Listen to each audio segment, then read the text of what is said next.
What you manifest in your mind, you can bring to reality. Happy Valentine's Day, everybody. This episode, I'm talking about Miss Bala. No, I'm not talking about the same one that I talked about last week. This is the original 2011 foreign film that the remake that's out in theaters is based on this movie, which I feel this movie is a great film. And then they turned it into just kind of a B-movie action, whatever, just kind of like this is the best example I could have for like a bad movie versus a good movie. At least for my opinion, good is subjective, whatever. I think just the filmmaking is far better in this one. There's a lot of long takes. There's not a lot of like overacting or over like the remake is so overly complicated. Like the dialogue, there's so much more dialogue in the new one that's doesn't need to be in there. There's the story was changed in ways that just didn't make sense. Why it like made everything less impactful the way they changed this like these minor details in the story. It doesn't make any sense. The original is far better. If you don't mind reading, I mean, there's not a ton of dialogue in this, but if you don't mind reading subtitles, for me, I kind of have to be in the mood to read subtitles, but there's not a whole lot of dialogue, so you're not spending a lot of time reading. You're spending a lot of time looking at these beautiful shots that just take forever, and it's well paced. You know, it's got a slow pace to it. But the tension in the movie is way better because it's two friends that want to sign up for a beauty pageant, and they go to a party to try and network and maybe get a little edge in winning the competition. Meanwhile, that gets raided by these drug guys, and they kidnap people and kill people.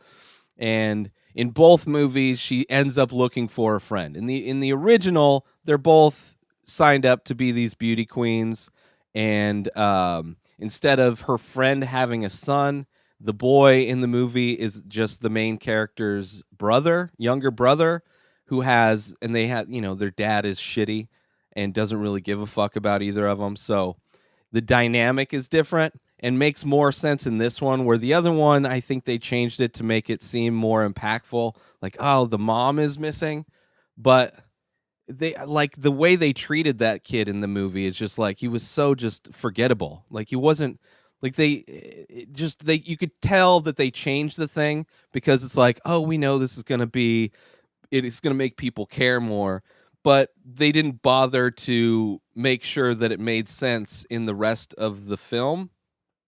I don't know. Just they overcomplicated so much of the original and tried to make it really seem more like it's more of a border issue because that's a hot topic nowadays because an idiot paints himself orange and wants to build a wall. Like he thinks that shit works. Like no walls work, right? You live in homes, people's homes get broken into all the time. Like jails get broken out of, walls don't work. Walls are ineffective, and to do a super long wall is just a waste of fucking money, and it's just an ego trip and whatever. And the original's not about that. It's about this woman who's trying to survive because she got kidnapped. She's trying to find her friend, but she's also just trying to survive because she's in the mix with these gangsters and she's doing these jobs for them. And, she's basically a slave. And she's just trying to survive. And she's getting fucked over by everybody. She's obviously getting fucked over by the people that kidnapped her, the gangster guys, cartel people. And then she's getting fucked over by the US because they're just using her. And it's just, I don't know. The remake is far superior. I'd really love to just, like, if I had a film study kind of class, if I taught a class like that, I would encourage my students to watch both versions of this. And just so you could see how, like, fucking with a simple story it just throws everything off. Like you could see, it's almost like you see if you see the remake first, which I did. It's just like it's like the big mess that you get a lot of the times in Hollywood kind of movies. I mean, this wasn't a huge budget movie. The remake wasn't, um, but definitely had the sensibility of like early Michael Bay kind of like Bad Boys kind of thing, which I actually enjoyed that movie, but like more spectacle, less heart. Um, versus the first one's just an intense film. An intense film where you're following this woman who's put in just in not good situations, and it's just trying to survive. It's just trying to survive and hopefully finding your friend and hopefully, just as life, things don't just, she doesn't turn into an action star because she pulls the trigger a couple times on an AR-15. Like this delusional fantasy that all these gun nuts have, where it's like, oh, I'm going to buy the thing that kills a lot of people, but I'm not going to train for it. I'm just going to assume that I'm going to be able to handle high intense situations with this, battle ready weapon. Like, oh, I don't need to train anything. I'll be fine. It'd be like buying a race car, buying a NASCAR race car and never driving it. Or maybe like target practice would be like, oh, you drive it around the block every now and then. But then it's like, oh yeah, when the big race comes up, Indy 5000, when I'm, when my life is on the line and I really need to perform at an elite level with this piece of machinery, I just assume I'm going to be able to do it like they do in the movies.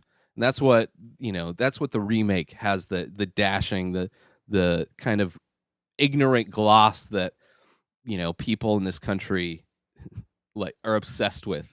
Like, oh, I just need to buy the gun and I'll know how to use it. Like, buy a samurai sword then. Become like, then you'll just be, Tom Cruise in The Last Samurai. You'll just, if you own it, you will know, right? It's not the field of dreams of like technical ability, which is scary. It's scary that people are just like, oh, it doesn't, I all I have to do is curl my finger and like my life is worth more than your ability to curl a finger. Right? Because that's all you're doing. Like, I should be harder to kill. But, you do a little target practice in a movie, and eventually you're going to be a superhero. You're going to be the action hero to save the day, and everything's fine, and everything will turn out all right, and you'll become a millionaire, and you'll live in exotic places, and you'll have tons of jewelry and expensive cars. Everything will work out just fine for you as long as you be selfish about you and not care about other people's lives, and not take responsibility for fucking owning a dangerous piece of machinery. But anyway, enough about my gun politics. Miss Bala, 2011, highly recommend. Just go see it. See what a good movie looks like.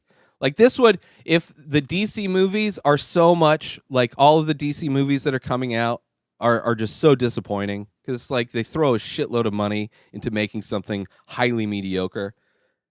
Like if that is Miss Bala, the remake, like all those DC, then this is like even far better. This is like the Nolan Batmans, basically. I mean, Nolan is a far better filmmaker than the other dude that trashed a bunch. I mean, just I don't know. They're just not that good. They're really not good. But like, this is what I would want. Like, this is what the potential of like all of these bad movies, like if handled right, can be this amazing, immersive story, and it just blows your mind. Like, this is what I would hope for all of the DC movies. I don't like seeing bad movies. I would prefer to see a good movie. So if they all handled a story in a way that was similar to how the original Miss Bala handles a story, we would be living in a world with far better art in cinemas and theaters and on Netflix. And anyway, that's it. New episodes of this show come out every day. Subscribe everywhere podcasts are found. Binge the full week over at patreon.com/inspireddisorder. Inspireddisorder.com for all of my work. At Ray Taylor for me. Have a great day. Peace out!